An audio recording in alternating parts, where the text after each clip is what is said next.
Ce que tu m'as dit, c'est que tu te tapais la tête contre le mur. Oui. Est-ce que tu as un souvenir par rapport à ça? Non. Je n'ai pas de souvenir. Quel âge il avait quand il faisait ça? Jusqu'à ses... Je dirais 5-6 ans. Bienvenue, Sylvie et Quentin, Merci. dans Merci. 1%. Quentin, tu es en train de faire un apprentissage de ASE actuellement. Je vais Tu commencer. vas commencer un apprentissage de ASE. Tu as un petit peu expérimenté, Beaucoup, oui. oui, beaucoup expérimenté différents travaux, différents jobs. Tu vas travailler aussi à la Maison des Halles. Raconte-moi un petit peu ton parcours actuellement, genre entre l'école et puis maintenant. J'ai fait l'école pour la première fois, avec mon syndrome du coup. C'était très compliqué, parce que je ne comprenais pas exactement l'école, pourquoi je devais y aller, je ne voulais pas trop y aller. Aussi, il y avait beaucoup de personnes, beaucoup d'autres élèves. Et du coup, moi, j'arrivais pas du tout en fait à me sentir bien. C'était un peu... c'était pas vraiment pour moi, il y avait trop de monde, je me sentais pas à l'aise. C'était compliqué dès le début en fait. Tu as toujours été en école publique ou est-ce que tu as été Public. Public toujours? Oui. Ça, c'est un choix. C'était une difficulté pour toi de rester en école publique ou bien c'était normal, naturel d'être là-bas? C'était un peu compliqué au début, si je me trompe pas. C'était un peu compliqué. Ouais. Surtout, il y avait trop de monde, je comprenais pas trop, j'avais de la peine. Voilà, c'est surtout aussi à cause du fait qu'il y avait trop de personnes en fait pour moi. Tu as eu l'école primaire, après, là, actuellement, tu viens d'avoir 18 ans. Oui. Et du coup, tu as fait le lycée, j'imagine? Non. Tu n'as pas fait le lycée, d'accord. Non. Du coup, en fait, après l'école, j'ai fait un apprentissage d'informaticien. Ouais. Mais que j'ai dû arrêter à cause de difficultés en maths et puis dans le job en général. Ensuite, j'ai voulu faire cuisinier, donc à la Maison des Halles. Ouais, bien sûr. Mais du coup, j'ai aussi dû arrêter. Il y avait beaucoup trop de stress, beaucoup de complications là-bas au travail.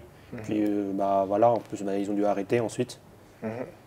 Et maintenant, je me suis tourné vers le travail d'ASE, qui m'a beaucoup plu, que j'ai bien aimé, le contact avec d'autres personnes, ce qui était assez différent de quand j'étais tout petit, parce que du coup, quand j'étais tout petit, je détestais le contact avec les personnes, je voulais rester tout seul. D'accord. Puis du coup, ça m'a intéressé, et puis voilà, je prévois de faire ça comme un apprentissage et puis comme travail ensuite. Qu'est-ce qui est super aussi bénéfique pour toi dans le métier de ASE? C'était surtout le contact en fait avec les gens, les aider, que ce soit surtout les personnes âgées par exemple. Du coup, avec l'âge, ils ont de plus en plus de difficultés, puis du coup, elles doivent aller dans un home, par exemple. Ouais, d'accord. Puis du coup, en tant qu'ASE, on s'occupe des animations, Ouais. on montrer des nouvelles choses, leur faire passer le temps, qu'elles soient contentes, etc. Puis du coup, ça m'a intéressé, en fait. J'ai voulu m'occuper, en fait, de ces personnes, de faire de l'animation, et puis voilà, passer du temps avec elles, en fait. Puis c'est ça que j'ai trouvé assez... qui m'a surpris parce que en fait de base je n'aimais pas vraiment avoir ce contact ou alors m'occuper des personnes. Je préfère avoir un travail où j'étais un peu seul et puis donc ça m'a assez surpris en fait. Ok, et puis qu'est-ce qui fait cette différence entre avant et puis maintenant? Qu'est-ce qui fait que tout d'un coup ça va bien dans un tel cercle? Je ne saurais pas vraiment expliquer. Je ne sais pas si c'est vraiment lié à mon syndrome, que le fait qu'en fait au tout début j'ai détesté avoir ce contact et puis qu'ensuite au fil du temps j'ai aimé. Ok. Donc je ne saurais pas dire exactement. Moi je dirais qu'en fait au fil des années j'ai remarqué que j'arrivais mieux à gérer mon syndrome. Ok. J'avais moins de crises, j'avais moins de problèmes avec les autres personnes, je me faisais un peu plus d'amis, etc. Puis c'est peut-être ça qui a fait qu'en fait j'ai voulu me tourner dans cette voie d'aide, d'animation avec d'autres personnes, d'avoir ce contact avec d'autres personnes en fait. En fait au fil du temps je suis aussi appris à un peu gérer mes émotions, à réaliser en fait ce que je faisais exactement. Que quand je faisais des actions spécifiques, parce que quand j'étais petit, j'avais de la peine à réaliser ce que je faisais. Ouais. Parce que je faisais, je pense, des choses que moi me semblaient normales, alors qu'en fait pour les autres, ça ne semblait pas très normal. Et du coup, à force, j'ai appris à avoir un contact avec des amis, par exemple, normal pour eux, pour pas qu'il y ait un souci et puis qu'on se parle plus du tout parce qu'ils n'apprécient pas, par exemple. Et puis à force, j'ai appris, ça s'est stabilisé, mon syndrome s'est stabilisé, j'ai appris de mes erreurs et puis je pense qu'avec le temps aussi, ça m'a permis en fait de changer un peu tout ça, quoi. Si on revient un petit peu sur ton enfance, tu as eu un diagnostic à 4 ans? 2 ans. 2 ans, ah purée, 2 ans que c'est vrai. 2 ans et demi. Ok, d'accord. Pourquoi ce diagnostic à 2 ans? Enfin, qu'est-ce qui vous a poussé à faire le diagnostic? Je pense que c'est plutôt une question pour toi du coup, parce que juste qu'à 2 ans, tu te rappelles de ta vie. Pas vraiment. Mais qu'est-ce qui a poussé cette envie de faire un diagnostic? Je trouvais Quentin surprenant. Ok. C'est un enfant qui ne pleurait jamais, qui ne montrait quasiment pas d'émotion, qui n'avait pas de contact visuel avec nous, qui ne rampait pas, qui n'allait pas à 4 pattes, qui ne marchait pas. Vous faisiez quoi du coup? Comment il se déplaçait? Il ne se déplaçait pas. Ah, il restait genre là comme ça dans la pièce planté. Ah oui, oui, il pouvait rester des heures assis par terre dans son monde. Ok. D'accord, Et- ok, d'accord. Par contre, il parlait très bien, mais vraiment très très bien. Ouais. Une année, quand je lui faisais à manger, il me disait « Maman, c'est très goûteux ». Et Quentin adorait regarder Question pour un champion, déchiffrer des lettres. Ouais. Je me suis dit c'est étrange, il y a quelque chose… À quel âge j'ai regardé ça? dès qu'il a pu enclencher le bouton de la télécommande. D'accord, ok. Ok. Donc très vite. Très très jeune quoi. Très Ok. vite. Et je suis allée voir le pédiatre, j'ai discuté avec, il lui a fait 2-3 tests et puis il lui a dit, pour moi je pense que c'est un syndrome d'Asperger. Il nous a dirigés vers une pédopsychiatre et puis voilà, ça a été Ok. confirmé. Au niveau de la famille, du côté du papa, du côté des grands-parents et puis du côté éventuellement frères et sœurs si t'en as, c'était perçu comment cet autisme? Alors il n'a pas de frères et sœurs, Mhm. donc de ce côté-là. Ça c'est vite réglé, ouais. Bon. D'accord. Du côté des grands-parents, ça a été assez bien pris, Toujours bon contact, pas il n'y de a pas eu de problème. problème. Et bonne compréhension aussi de la part des grands-parents? Oui, parce que ses grands-parents maternels, donc ma maman et son ami, qui n'est plus là malheureusement, ont toujours été dans le milieu de l'école, c'était des professeurs. Mhm. D'accord. Ils sont donc, de base éduqués à ça, quoi. Voilà, Ouais, ça a ok, été bien ouais. pris. Sa grand-maman paternelle a travaillé dans un home pendant très longtemps, Ouais. aussi, on va dire une habitude des différences, Ouais, ok, ouais. donc il n'y Ouais, a donc, jamais eu de problème. C'est une chance que vous avez eue, hein, je pense, Oui. d'élever dans un tel milieu. Oui, oui. Ouais. Après, du côté du papa, je te laisse peut-être dire. Il a un peu moins, comment dire, moi je pourrais dire, il a moins été, il a moins bien pris en fait. Il avait, mais dans le sens qu'en fait, il avait peur pour moi en fait. Ok, donc par amour, en fait, et par peur pour toi, Voilà. c'est ça un petit peu? Donc par exemple, c'était quand la dernière fois où il avait vraiment eu pas mal peur de ce syndrome, c'était quand j'avais presque terminé en fait l'école obligatoire. Ouais. Il a voulu que je fasse des sortes de tests à propos de mon syndrome Ouais. pour en fait voir si j'aurais des problèmes plus tard pour trouver un travail ou quelque chose ou trouver des solutions, etc. Ouais, bien sûr. Surtout des tests d'intelligence. Mais par exemple, ça, c'était un des soucis qu'il avait. J'ai de la peine plus tard dans le monde professionnel en fait à trouver ma voie. Ouais, ce qui me surprend pas du tout même. C'est légitime comme, ce qui est Ouais, ouais, comme ouais, bien inquiétude. sûr, ouais. D'accord, ok. Et puis qu'est-ce qu'ils ont dit ces tests? Ah, ces tests, je ne sais plus exactement parce que ça fait un petit moment. Vous allez avoir de la peine dans la vie professionnelle, super. Non, non, non. c'est pas ça. Comment ça se passe? C'est juste qu'ils avaient remarqué qu'il y avait toujours ce syndrome qui était actif, même si beaucoup moins que quand j'étais vraiment tout petit. Ouais. Ce qui en est ressorti de ce test, c'est que oui, ce qu'ils appellent maintenant le TSA et plus Asperger, était là, toujours bien là, présent, mais que tu avais réussi, on va dire, à gommer un petit peu les coins, Ouais, ouais, bien Pour, sûr, arrondir les angles. voilà, pour pouvoir rentrer Mieux dans la gérer. société le plus facilement possible. Moi, ce qui me fascine quand je parle avec toi, Quentin, c'est que je sais pas comment les gens ici, ou bien comment les gens qui regardent cette vidéo, ils en tireraient ça, mais je serais incapable de dire que tu es autiste. Et puis, en fait, je me demande juste qu'est-ce qui a fait, en fait, que tu passes de cette enfance où l'autisme est peut-être plus marqué à maintenant. Est-ce que ton cerveau est en train de mouliner des process énormément de choses à la fois pour réussir à t'adapter, ou bien est-ce qu'au contraire, c'est totalement normal pour toi? Comment ça se passe dans ta tête, même dans la vie de tous les jours? Ouf, alors ça, c'est une bonne question. C'est pour ça que je la pose. Ouais. Bah, c'est un peu compliqué. Moi, tout ce que je sais, c'est qu'en fait, quand j'étais vraiment.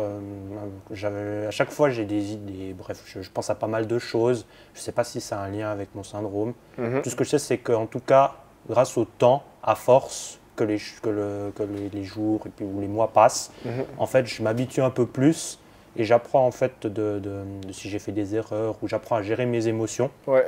Et surtout, bah aussi, j'essaye aussi d'avoir un peu plus de contact avec les gens. Toujours de rester dans ma chambre. Donc gestion des émotions et puis sortir de chez toi pour parler avec les gens. Voilà, pour changer un peu cette... ouais, j'aime pas être avec les autres personnes, j'aime pas du tout avoir ce contact, etc. Parce que je sais que c'est un peu lié à mon autisme, en fait. Tu te forces à sortir de chez toi pour aller parler? Non. C'est plus forcé, en fait. Tu le fais naturellement ou c'est un besoin? Naturellement, c'est pas un besoin pour moi de sortir. Ouais. Mais maintenant, je le fais de temps en temps, quand j'ai envie. Ok. Que ce soit pour voir des amis ou juste pour, pour simplement aller dehors. Puis je trouve que, parce qu'avant, je ne faisais pas ça. J'avais pas cette idée en tête, ça me disait pas du tout de faire ça, d'aller voir mes amis. En tout cas, pas tout le temps, etc. Mais maintenant, je remarque que ça a bien changé et puis ça m'a bien surpris. Comment tu te sens maintenant quand tu sors? Est-ce que tu en rentres à la maison satisfait? Est-ce que tu es en mode je vais mourir dans mon lit, j'ai mis beaucoup trop d'efforts? Non. Comment tu te sens par rapport à ça? Satisfait, content, pas de regrets en fait. Ok, donc c'est top, j'étais avec mes potes, c'est l'heure de rentrer. Oui. La vie est chouette quoi. Ok, ok, d'accord. Il y a un point qui m'a beaucoup surpris et puis beaucoup intéressé, on va dire, voilà, quand on a discuté tous les deux. Ce que tu m'as dit, c'est que tu te tapais la tête contre le mur. Oui. Ce qui est assez marrant parce que ça fait un contraste assez intéressant par rapport à l'enfant qui est absolument muet et puis qui reste dans une pièce comme ça tout le temps. Comment est-ce que tu passes de ça à touche contre le mur, tu vois, pour l'image, bon désolé pour... mais du coup, déjà, est-ce que tu as un souvenir par rapport à ça? Non, je n'ai pas de souvenir. Je pense que ce sera surtout toi qui arriveras à mieux dire, je pense. Je pense que c'était quand j'étais très tout petit. Donc aucun souvenir de ta part? Non. Et quel âge il avait quand il faisait ça? Tu n'étais pas très tout petit, comme tu as dit. C'est juste que tu étais dans une situation émotionnelle qui faisait que tu ne te souvenais absolument pas. Okay. Parce que même quelques minutes après, tu ne te rappelais pas. Okay. Ah donc c'était presque comme une crise d'épilepsie en fait, d'une certaine manière. Il a fait ses crises depuis qu'il a commencé à ressentir vraiment des émotions, donc je dirais, allez, on va dire une année. Quand ça a commencé à être marqué, ces émotions. À quel âge tu dis? Une année. Ah, genre à 1 an? Ouais. À 1 an, il commence à sentir ses émotions et à taper la tête contre le mur? Ouais, mais par terre, puisqu'il n'était pas debout. Oui, ok. Par terre, mais... Ok, c'est juste l'angle qui change. Jusqu'à ses... je dirais 5-6 ans. Ah ouais. Il n'y a pas eu de séquelles physiques par rapport à ça? Non.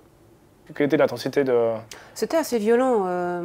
Moi, par contre, j'ai eu une quantité de bleus phénoménaux, ouais. Mais parce que je m'interposais évidemment devant. Et le serrait très fort dans mes bras.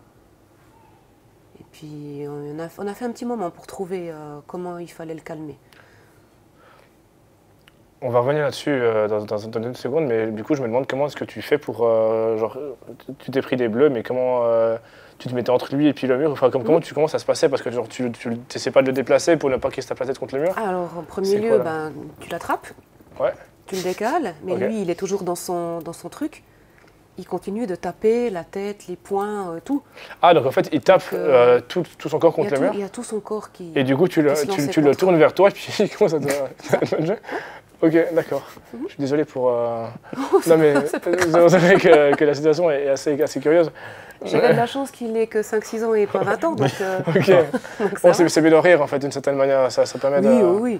Enfin, c'est avec évidemment toute la bienveillance du monde. Mais d'accord. Mais du coup, ça dure combien de temps, une crise comme ça? Au début, elle durait bien 10 minutes. Ah ouais. Et une fois que j'ai trouvé comment faire pour qu'il switch, on va dire, au bout de 2 minutes, c'était bon. C'était passé. Donc tu as trouvé un mécanisme pour réussir à calmer sa crise ou bien c'est... Ok. C'était quoi ce mécanisme? Des calculs. Des calculs? Il aimait beaucoup compter. Il adorait des chiffres et des lettres. Ça donne des situations, ça? Ça veut dire que en fait, t'as ton enfant qui est en train de taper dans lui, voilà. Oui, je sais que ça fait un peu bizarre. Tu lui dis, trop plus de... Oui. Il y aurait, Mais c'est exactement ça. ah ouais, mais c'est lunaire comme situation. Ouais. Ok. Il adorait déchiffrer des lettres, il adorait regarder ça. Je me suis dit, bah voilà. Tu mets question pour un champion et puis après il arrête de faire Je ça. teste quoi. Ouais, mais alors il n'y avait pas à l'époque toutes les Ouais, 5 ok. minutes question pour un champion, donc Ok. je serrais comme ça, et puis je faisais des calculs. Et puis au bout d'un moment, c'était devenu une routine. C'est impressionnant. Et il arrivait à se Et ton calmer. enfant, il a 2 ans. Hein. Ouais. C'est à partir de quel âge que tu as réussi à avoir ces techniques-là de... Il devait avoir 2 ans, presque 3 ans. Attends, tu me demandes de 3 plus 3 quand j'étais gamin, j'étais là. Ok. Il avait, Ah il avait ouais. presque 3 ans. Ouais. Et puis après, plus le temps passait, mais plus il fallait faire des calculs un tout petit peu plus difficiles, bien sûr. Mais Ok. Ça veut dire que tu donnes des calculs. Non, c'est pas si complexe. Et du coup, tu cherches un niveau de complexité un peu plus supérieur. Mince, attends, alors 3 plus 2 divisé par 1,5 pour 4. Ça va. puis après, tu t'en fous de la réponse. Du moment que ça mouline là-dedans, Ouais, c'est bon. déjà. Oh, wow, mais c'est incroyable. Quelle est ton émotion du moment? Comment tu te sens par rapport à ça? Je me suis sentie démunie au début. Ouais. Parce que malgré le fait qu'on avait une pédopsychiatre, qu'on discutait avec elle quand même une fois par semaine, il n'y avait pas vraiment d'aide. D'accord. Donc il a fallu que je me débrouille toute seule. Et je me suis beaucoup documentée, j'ai appris énormément de choses sur ce syndrome pour essayer de comprendre ce Via la qu'il vivait. littérature, par exemple, ou bien... Des livres, Internet, tout ce que je trouvais. Ok, ouais, d'accord. Il fallait que je comprenne ce que lui il vivait pour pouvoir réussir à contrecarrer en fait. En comprenant comment vit ton fils, bah, tu arrives à comprendre l'arrière du décor, quoi. C'est ça. Donc, Ça sert à rien de mettre un pansement, il faut chercher le problème à la source et puis C'est voir ça. comment tu arrives à le résoudre. mais c'est vrai que j'ai passé des années à faire des exercices, des trucs, pour qu'en fait Quentin puisse être comme il est maintenant. Ouais, Parce que c'est pas la société qui allait s'adapter à lui. bah, ça c'est jamais le cas et puis ça sera toujours la même Ça ne chose. sera jamais le cas. Ouais. Donc il fallait qu'il arrive, lui, à s'adapter à la société. Et pour ça, il a fallu lui apprendre des choses. Complètement, ouais. Lui apprendre qu'un visage qui est triste, eh ben, on aura une autre approche avec lui. Ouais, et puis il faut Un encore virage. reconnaître qu'il est triste. Hein. Voilà, Ouais. donc on a pris beaucoup de photos de personnes Ouais. pour qu'il arrive à distinguer. Ça, c'est de la colère, ça, c'est de la tristesse, ça, c'est de la joie. Avec celui-là, je peux aller comme ça, je peux faire ci, je peux faire ça. On a passé un temps monumental à faire ça. Qu'il puisse être bien, en fait, Ouais, bien sûr. au ouais, milieu et, des gens. une fois que tu comprends un petit peu ton environnement et puis comment ça interagit ensemble, que tu arrives à savoir te positionner par rapport à ça et que tu arrives à savoir toi-même interagir, sinon ça. tu es perdu. Et C'est ça. c'est dur, quoi, à vivre. Oui, et c'est dur de trouver des moyens, en sachant que c'est quand même pour la personne qu'on aime le plus au monde qu'on fait ça, Ouais, et qu'on veut que cette personne soit la plus heureuse possible. ouais, totalement. totalement. Donc ça a été un job monumental, mais Bien réussi, je trouve. moi je trouve aussi. Ah oui, le résultat, le produit trouve fini est aussi. plutôt sympa. Dans la vie plus école, etc., est-ce qu'il y a aussi des mesures qui ont été mises en place je parle principalement, je sais pas, moi dans mon cas, j'étais une énorme pive en maths et j'ai eu des profs privés dans presque toutes les branches. Est-ce que tu as eu quelque chose comme ça aussi de soutien? Non, pas du tout. Non. T'as pas cherché ou t'as pas réussi à obtenir? Je sais pas, je sais que j'avais pas forcément beaucoup besoin. Genre, Ouais. j'avais pas des très bonnes notes, mais pas au point où en fait j'avais besoin Ok, d'aide précise. La dernière fois, je crois que c'était en 9e Armos. ouais. J'avais demandé à avoir de l'aide pour juste faire en sorte que les cours de latin ne soient pas pris en compte dans la note finale. C'était tout. En plus, c'est tellement intéressant le latin. Ouais, mais Et j'avais de la peine. on moi, le parle tous les j'arrivais jours. pas. Hein, c'est... Ah oui, c'est assez courant, ouais. Ouais, c'est très courant quand même. Ouais, ouais. Moi, j'avais de la peine quand j'étais en 9e, tout ce qui était latin et culture ancienne, ouais. voilà, j'arrivais pas. Ouais. J'avais des mauvaises notes, donc j'avais demandé si c'était possible d'avoir de l'aide Mhm. dans ce domaine en fait. Et t'as obtenu du coup ou t'as pas obtenu? Oui, alors c'était surtout pour faire en sorte que les notes de latin ne comptaient pas dans la note, note générale, Ok. pour éviter en fait que je passe pas à cause de ça en fait. Ok, donc tu as eu, grâce à ton autisme aussi, quelques mesures qui ont été mises en place pour pouvoir rendre ça accessible, quoi. Mhm, C'est ça. Quand tu as un problème que tu n'arrives pas à résoudre, mhm. ce qui doit arriver relativement souvent, j'imagine, parce que, je sais pas, tu as une tâche à résoudre, tu sais pas quelle est la solution. Tu fais quoi? Bah alors, quand moi j'ai vraiment un problème que j'arrive pas à résoudre, Ouais. soit j'essaie de trouver de l'aide, soit j'essaie de chercher plus profond et d'essayer de le faire moi-même un peu plus en détail, ou alors, mais vraiment de trouver des solutions. Parce que je pense que quand j'étais plus petit, je faisais une crise quand j'arrivais pas, je faisais une crise quand j'arrivais pas à résoudre un petit problème, quoi. J'ai cassé une guitare. Ouais, alors là, J'ai fait un petit trou. par exemple, voilà, maintenant j'essaie vraiment de trouver des solutions. Ouais. Essayer déjà de faire moi, puis si maintenant ça n'arrive pas au résultat, qui est toujours faux, bah là je vais vraiment demander de l'aide à des personnes, ou Ouais, trouver la réponse sur internet si vraiment besoin. Mais cette fois, au lieu de faire une crise, j'essaie de passer, de vraiment Sur le mur, hein. réfléchir moi-même d'abord, et ensuite si vraiment, au lieu d'abandonner ou de faire je sais pas quoi, bah, j'essaie de trouver la solution pour que ce soit plus accessible pour moi, quoi. Ah, ok, et ça, tu arrives à le traduire dans les différents domaines dans lesquels tu as travaillé? Bah, par exemple, l'informatique, j'avais un très bon ami qui était fort. Donc, Ouais. j'essayais surtout moi. Puis, si vraiment je demandais à lui, qui venait vers moi pour m'aider. On a tous un pote informaticien. Hein. Ouais. En cuisine, pareil, en fait. Je n'avais pas de copain qui faisait cuisinier, mais tous les autres apprentis ou les autres cuisiniers, bah, je demandais qu'ils viennent pour qu'ils m'expliquent exactement s'ils avaient le temps, comment ça marchait. Et puis ça, Ensuite, je notais dans un cahier ouais. pour m'en rappeler. Bon, après, c'était compliqué parce qu'ils n'avaient pas vraiment tout le temps pour m'expliquer. Mais ce serait comme ça, en fait. Je fais moi, puis si j'arrive pas, là, Ok. je demande aux autres, ce qui n'était pas le cas quand j'étais plus jeune, quoi. Dans la cuisine, est-ce qu'ils prenaient le temps pour t'expliquer quand même? Ou bien est-ce que ça leur faisait chier? Comment ils étaient par rapport à ça? Ça leur faisait pas chier, c'est juste qu'ils n'avaient pas le temps. En fait, la Maison d'Al, Ok. c'était un très gros restaurant qui Ouais. marchait bien. Et quand j'avais une question à 12h30, ils ne pouvaient pas, en fait. Ah, ok. Parce que déjà, en fait, c'était un 2 étages. Donc, premier étage, c'était là où j'étais. Donc, c'était Ouais. pas la cuisine pour tout de suite. Ouais. C'était là où on faisait de la préparation en avance. Ouais. Et puis, il y a le rez-de-chaussée, où là, c'était vraiment une cuisine du rez-de-chaussée, où là, il y avait tous les cuisiniers qui faisaient la cuisine à la minute, quoi. C'est arrivé de prendre des notes un petit peu après, bon, pas forcément pendant le service, mais genre après, en revoyant un petit peu les grandes difficultés que tu as eues, pour Ouais. les anticiper pour la prochaine fois, que genre, c'est ce que tu as des questions qui peuvent vite revenir, qu'ils n'ont pas le temps de répondre, que tu saches comment trouver la solution ou pas forcément? Alors, j'essaie d'en faire quelques-unes. Après, le truc, c'est que j'avais pas mal de questions qui étaient un peu sans réponse. Parce qu'ils Ok. avaient vraiment pas vraiment beaucoup le temps de s'occuper de moi. Même après quoi, même après Bah, le service. Le souci, c'est qu'en fait, de base, si je me rappelle bien, le service de midi se terminait à 14h10 à peu près. Ouais. Le souci, c'est qu'en fait, les cuisiniers ils remontaient à 14h. Donc, en fait, j'avais 10 petites minutes. Sauf qu'en fait, il fallait encore tout le monde nettoie la cuisine Ok. comme il faut, qu'ils se changent, etc., qu'ils discutent avec Ok. le chef pour les plats, etc. Puis ensuite, on rentre, on fait la pause et puis on tourne le soir. Donc, D'accord. c'était très compliqué, la cuisine là-bas. Ouais. C'était pas du tout facile, surtout quand en fait, quand on est tout seul au premier étage et que tout le monde sont en bas pour vite faire la cuisine à midi, parce qu'il y avait beaucoup de commandes. Ouais, bien sûr. Donc Ouais. c'était vraiment pas simple du tout. Donc Ouais. parfois c'était possible qu'ils me donnent des réponses, parce que c'était pas tout le temps le cas non plus. Mais il y avait un souci en fait dans le sens communication à cause du travail en fait qu'il y avait à faire à côté. Il y avait beaucoup. Si tu avais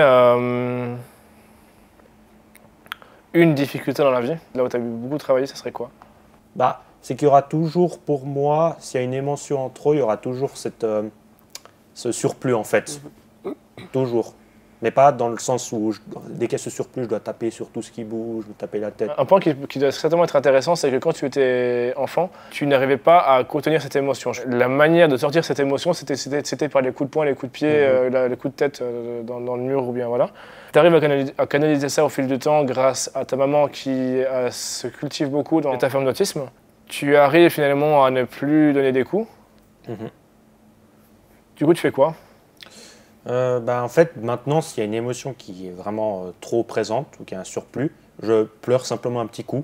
Ok, Je vraiment pleure comme il faut. ok. Et puis ensuite, c'est bon. C'est tout bon, ça revient à la normale. Et t'as pas d'accumulation de... Non. Non. Non, c'est ça qui est surprenant parce qu'en fait, au fur et à mesure que le temps passait, Ouais. je suis passé des coups de poing à des moments où je pleurais, mais fort quand même. Ouais. Donc vraiment fort. Et puis maintenant, je pleure juste un coup, silencieusement. Puis Ok. pas de souci, je peux retourner normal. D'accord. Par exemple, ça s'était passé une fois en cuisine. Je sais plus, il y a un moment où il y avait trop de stress. En J'arrivais plein pas à service. gérer. Non, pas en plein, ouais, presque. Ouais. Et puis du coup, Bon, ça peut arriver en vrai, hein, ça peut totalement arriver. du coup, j'arrivais pas. Donc, je suis vite allé dans un petit coin. J'aurais un coup, une petite minute. Ensuite, j'ai essuyé mes larmes, puis je suis revenu en cuisine pour continuer. Et ils t'ont laissé faire ça et puis c'est bien passé? Oui, Ok. ils n'avaient pas trop le choix. Ouais, bien sûr, ouais, évidemment. Ouais. Bon, Mais sinon, ouais, ça s'est passé comme ça. Ok, d'accord. Le processus a l'air très naturel depuis le début jusqu'à maintenant. Ton médicament, j'ai l'impression que c'est le temps. Avec ce que tu me racontes, le Ouais. temps et éventuellement ta maman qui s'est bien cultivée sur le sujet, mais c'est surtout le temps qui t'a permis de faire cette évolution-là. J'aimerais savoir s'il y a quelque chose de spécifique que tu arriverais à mettre en avant, genre est-ce que tu as d'autres techniques comme ça qui t'ont sauvé la vie en fait de cette manière? Est-ce qu'il y a d'autres manières? Je sais pas si toi tu sais. Non, je vois pas. Oh, tu dormais. T'as une période où tu dormais énormément, je pense, pour compenser. Ok. Et j'imagine que le fait de dormir, Ouais. il était dans ce monde où il était bien. Ouais. Et ça s'évacuait. Donc le fait de pleurer, de dormir, tout ça, c'est des choses qui ont dû l'aider. Une question rien à voir, qui m'intéresse beaucoup aussi. Je te remercie beaucoup pour ce partage. Une question qui m'intéresse beaucoup.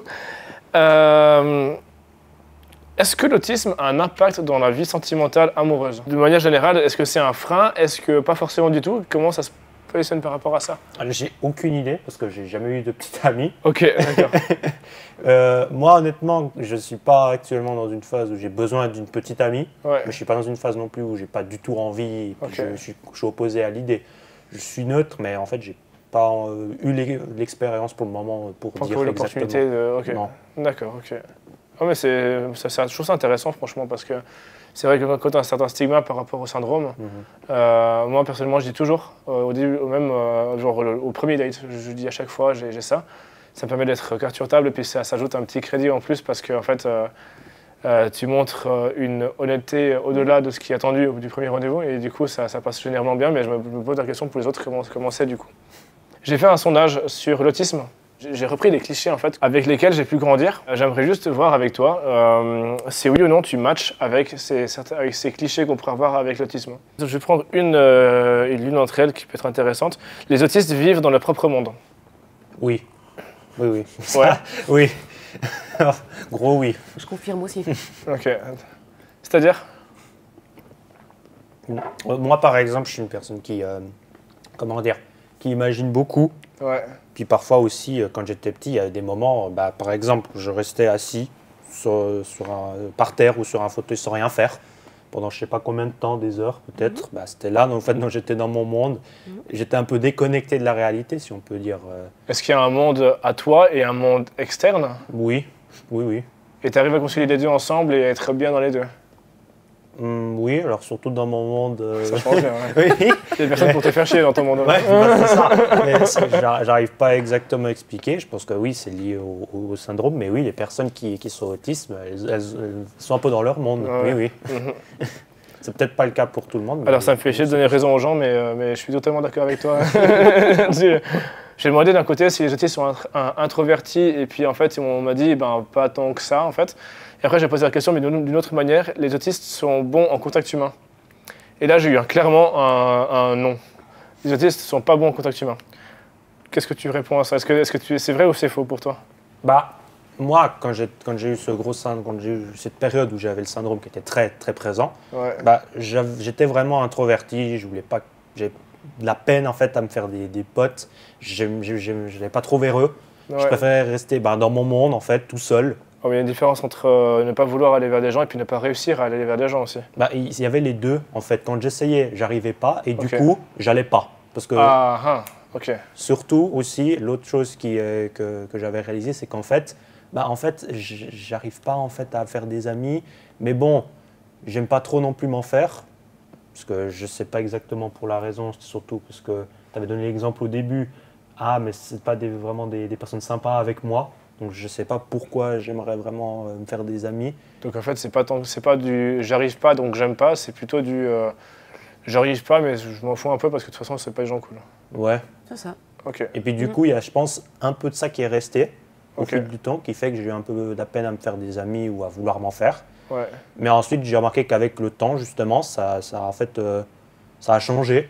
Ok. Puis j'arrive à mieux m'en faire. Et puis au final, je vais aller faire un travail dans un monde où j'ai ce contact avec les personnes. Donc la SE, par exemple. D'accord, ouais. J'ai D'accord. remarqué ça, qu'on est passé vraiment j'ai pas du tout envie d'être très proche des personnes. Ah, en fait, j'ai envie de travailler Avec pour les gens, des quoi. personnes. Ouais. Tu as surtout remarqué qu'en fait, il y avait des personnes qui étaient très bien Mhm. et que tu C'est n'avais ça. pas besoin d'une grande quantité de personnes autour de toi, Hmm. Mhm. mais d'une qualité de personnes autour de toi. Ouais. Ok. Et du moment que tu avais cette qualité, ça te suffisait. C'est presque mieux ça que d'être déçu en voulant être trop sociable et puis en te faisant des soirs Exactement. par les mauvais cercles. Ce que je recommande à personne. Pour conclure cette rencontre, un petit regard sur le passé. Du coup, la vie, ça va. T'es heureux. Est-ce qu'il y a des regrets, des choses que tu aurais fait différemment dans le passé? Alors pour la vie, oui, elle va très bien en ce moment. Il y Ouais. a peut-être des petits soucis de travail, trouver un travail comme ça, mais sinon ça va. Bon, t'as l'air d'être sur une Ouais. bonne lignée et puis en Mhm. même temps de savoir pourquoi tu vas là-bas aussi, Ouais. ce qui est déjà très important. Puis sinon, pour les regrets, j'en ai pas vraiment. Alors c'est clair que quand j'étais tout petit, j'avais quelques petits regrets parce que voilà, je savais pas ce qui se passait, pourquoi mes potes, les élèves, ils étaient pas contents quand je faisais ça et ça, ils voulaient pas parler avec moi, c'était compliqué, je vais peut-être dû faire autrement, etc. Bref. Mais maintenant que j'y pense, non, Ouais. je pouvais pas trop faire grand chose parce que c'était surtout à cause de ce syndrome en fait que j'avais Mhm. cette peine. Puis maintenant, je réalise qu'en fait, j'ai la chance que ce syndrome, il s'est affaibli en fait. Ouais. Puis que j'ai réussi à prendre un peu le dessus, entre parenthèses, puis que du coup j'ai pu changer comme ça, mieux comprendre, mieux gérer les émotions, trouver quelque chose que j'aimais faire en fait. Pour tous les deux, du coup, comme dernière question, je vais commencer par toi, Sylvie. C'était un message pour les parents. Oui, Ça serait quoi? ne baissez Allez, pas les bras. ouais. Il y a toujours une solution. Et ça fait peur. On a peur de ne pas être à la hauteur, de ne pas y arriver. Mais si on a la chance d'avoir un enfant comme ça, c'est qu'on est capable. On est capable de l'amener beaucoup plus loin que ce qu'on pense. C'est bon.